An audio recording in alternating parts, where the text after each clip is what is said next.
All right, welcome to the deep dive. You know how this works, right?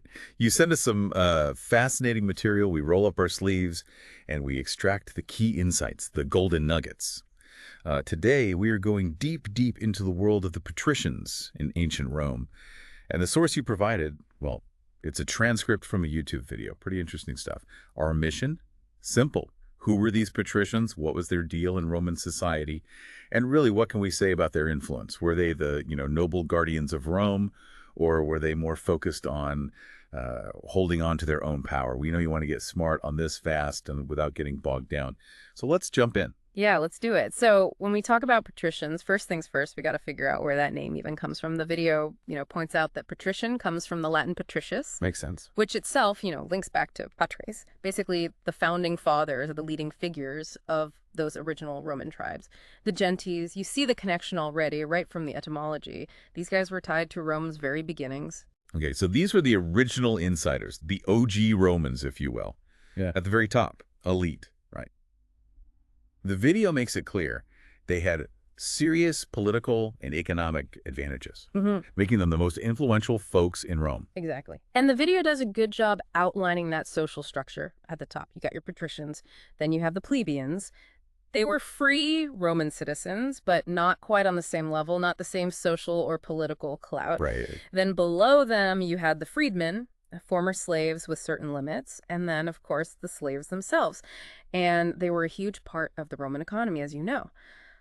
But this whole hierarchy, it's key to understanding where the patricians sat, that privileged position. And their influence wasn't just like a social thing, right? Yeah. It was baked into how Rome was governed.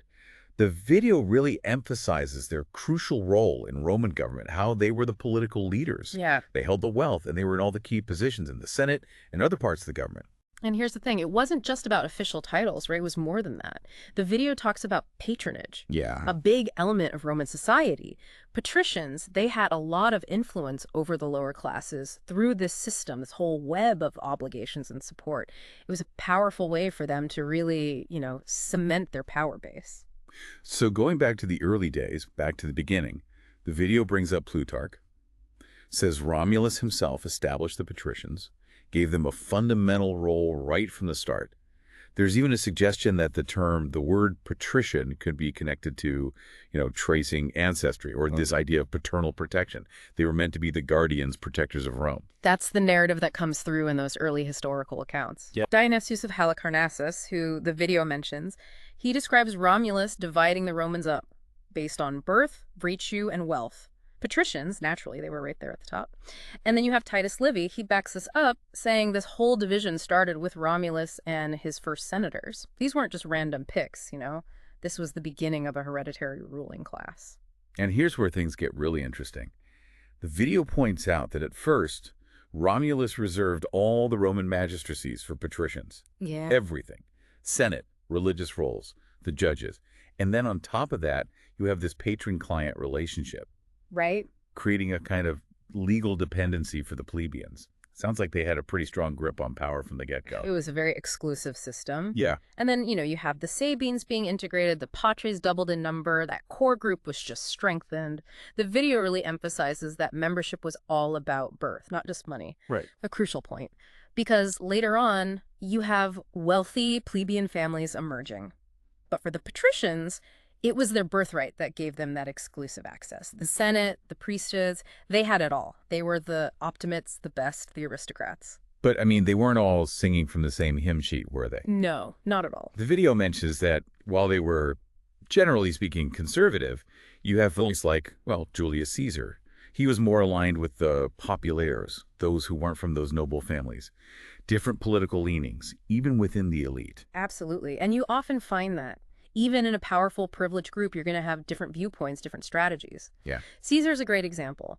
Some patricians saw an advantage in appealing to the wider population, even if it went against the traditional interests of their own class. Interesting. So let's move on to the Roman Republic. The video explains that the patricians were this hereditary power elite. They had all the top jobs. But that kind of setup, it couldn't last forever, right?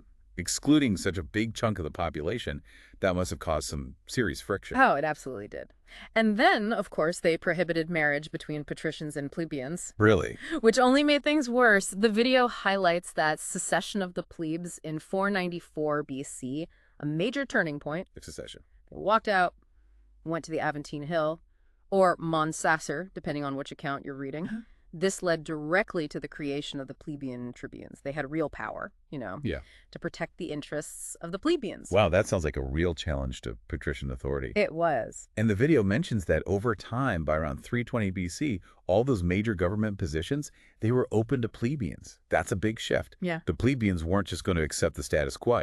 It was a long process, a lot of political wrangling and reform, but eventually that status was equalized, and the number of prominent patrician families, it declined. The video also points out that the patriciate itself wasn't totally fixed. New families were brought in, even some from the provincial elites.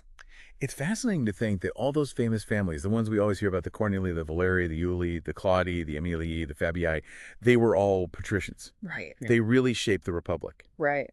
And even the tribunate, which was meant to protect the plebeians, it became a tool for political maneuvering, like with Clodius's adoption into a plebeian family. That shows you just how dynamic Roman politics was. Yeah. Always shifting. Even the Pontifex Maximus, the highest religious office, that was a patrician-only position until 254 BC. Wow. When Tiberius Coruncanius was elected. That just goes to show how deeply embedded their privilege was in every aspect of Roman life. So what happens when Rome becomes an empire?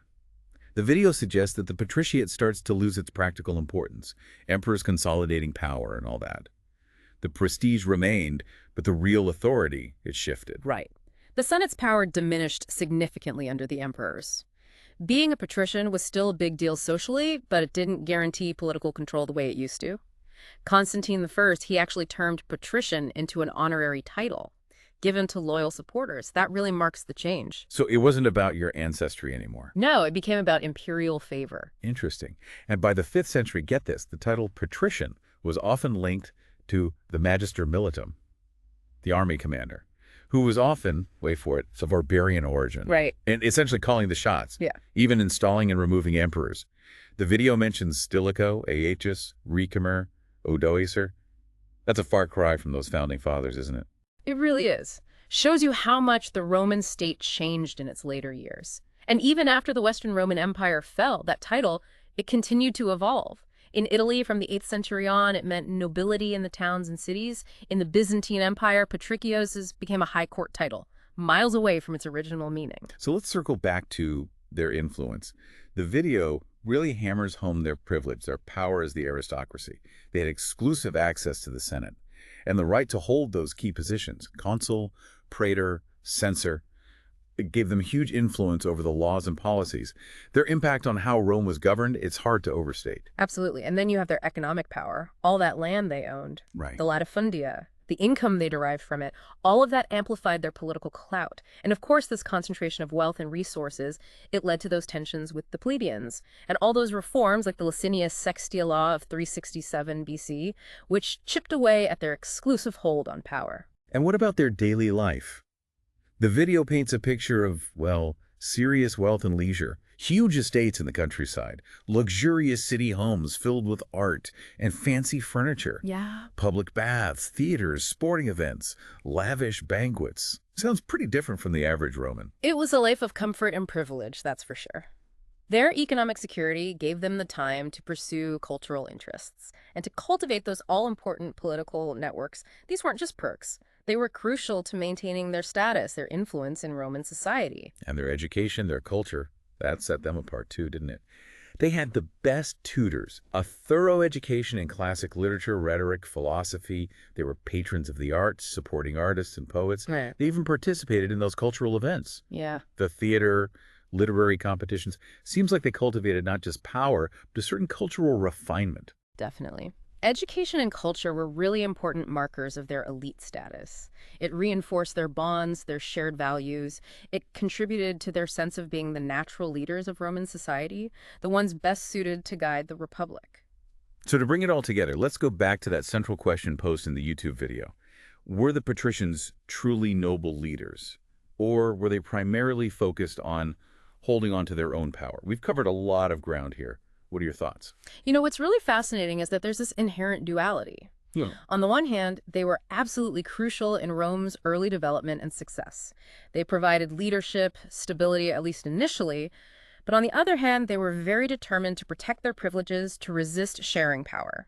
That suggests that self-preservation, keeping their own advantages, was a powerful motivator. It was probably a mix of both, influencing their actions and decisions. Ultimately, while they provided that initial stability, their reluctance to share power suggests that maintaining their own privilege often came before a vision of, noble leadership for all Romans. It's a complicated answer. It is. And it's a dynamic we see throughout history. Elite self-interest sometimes hindering broader societal progress. So they were vital, but their actions were also shaped by their desire to stay on top. Exactly. If we look at the big picture, the patricians really show us the tensions that can arise when you have these deeply entrenched elites in a society. That struggle for power, the expansion of rights to other groups, the eventual decline of a once dominant group. These are themes that echo throughout human history. So as we wrap up our deep dive on the Patricians, we've seen their origins as the elite founding families of Rome.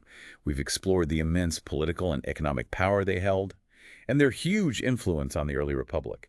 We've looked at how their exclusive status led to conflict, to the opening up of Roman society, and how the term patrician itself evolved and eventually lost its original meaning and importance during the Roman Empire. Yeah, it's a fascinating journey from those founders to those largely honorary titles in the later empire.